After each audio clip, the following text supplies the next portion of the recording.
everybody. Today's story is called Wilbur. And I like this one because I had a chance to meet the man who illustrated this book. If you look at our title page, Wilbur by Leslie Helikowski, pictures by Lee Harper. And check it out, it's autographed. This one's autographed to my daughter Peyton by Lee Harper, and he even drew her a little picture of Wilbur. I met Lee Harper when he was at a conference a couple of years ago, and he told us all about how he drew the illustrations for the Wilbur books and all of the different versions and all the editing that had to happen, and how he worked with the author to make things just right. So it was really cool to hear. If you look down at the bottom at the publisher, this book is published by HarperCollins Publishers, and they have given us permission to read you guys stories on the internet while school's out. So here we go with Wilbur. Wilbur had a little trouble with the herd today, said Ma. What happened? Asked Pa.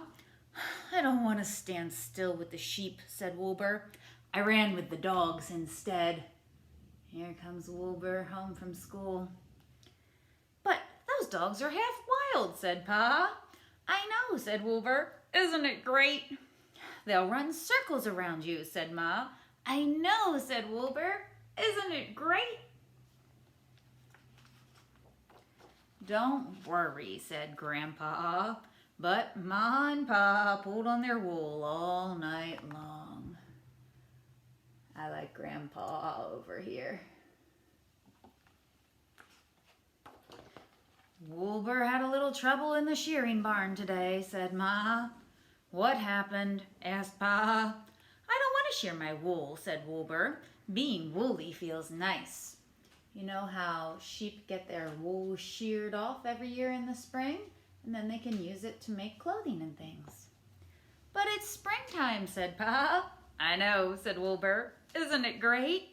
Your wool is so long, said Ma. I know, said Wilbur. Isn't it great? Don't worry, said Grandpa.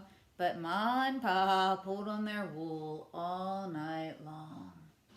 Do you get the feeling that Wilbur isn't like the other sheep, and Wilbur just does what Wilbur wants to do?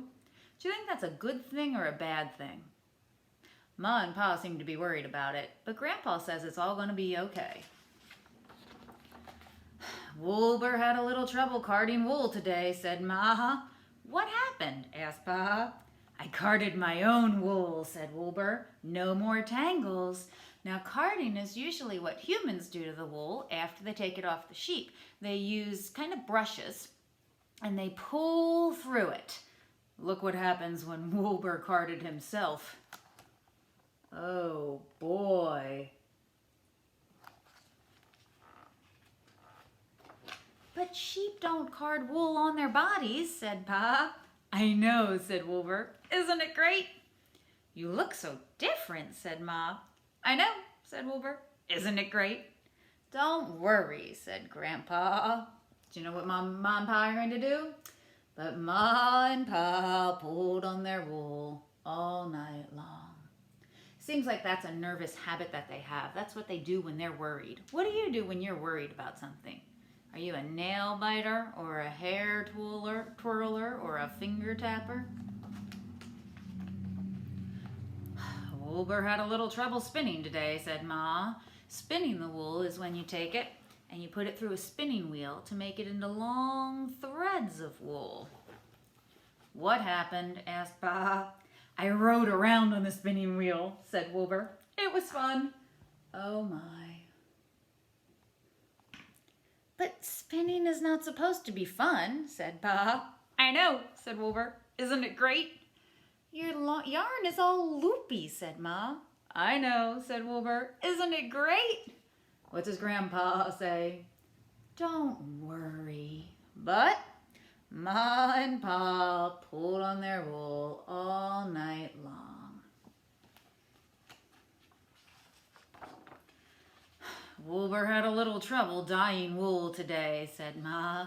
Dyeing it is when you make it all the different pretty colors so that you can make whatever you'd like out of it in different colors. What happened? Asked Pa. Uh-oh. What do you think happened?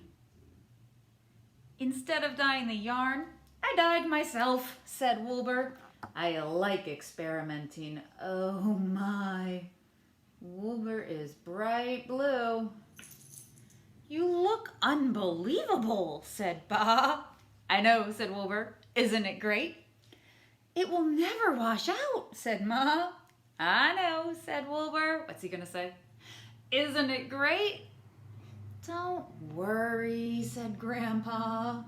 But Ma and Pa pulled on their wool all night long.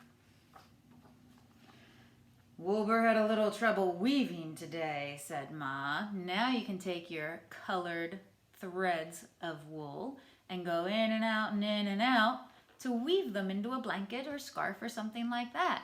Did you learn to weave yet with Mrs. Leidick in art class? What happened? Asked Pa. I put my head in the loom, said Wilbur, to weave my forelock. That's the hair like his bangs. Look at him. Oh, Wilbur. But that's not what you were shown, said Pa. I know, said Wilbur. Isn't it great?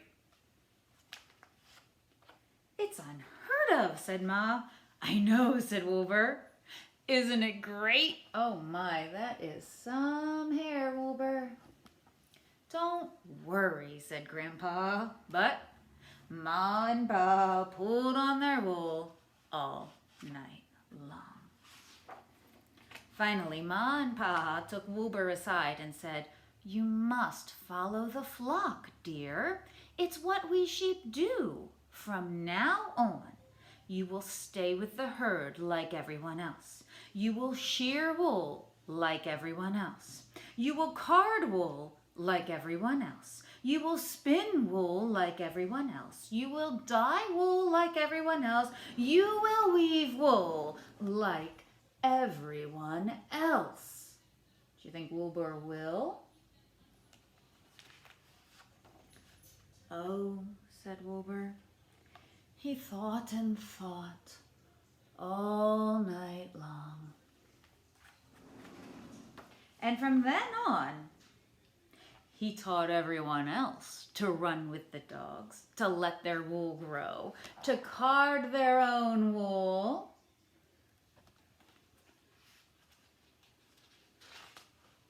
to spin crazy yarn, to experiment with color, and to weave their forelocks.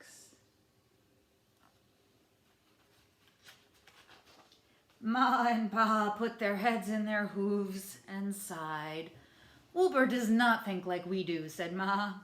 I know, said Pa. Now, everyone looks like Wilbur and acts like Wilbur, said Ma. I know, said Pa. How will we ever find him?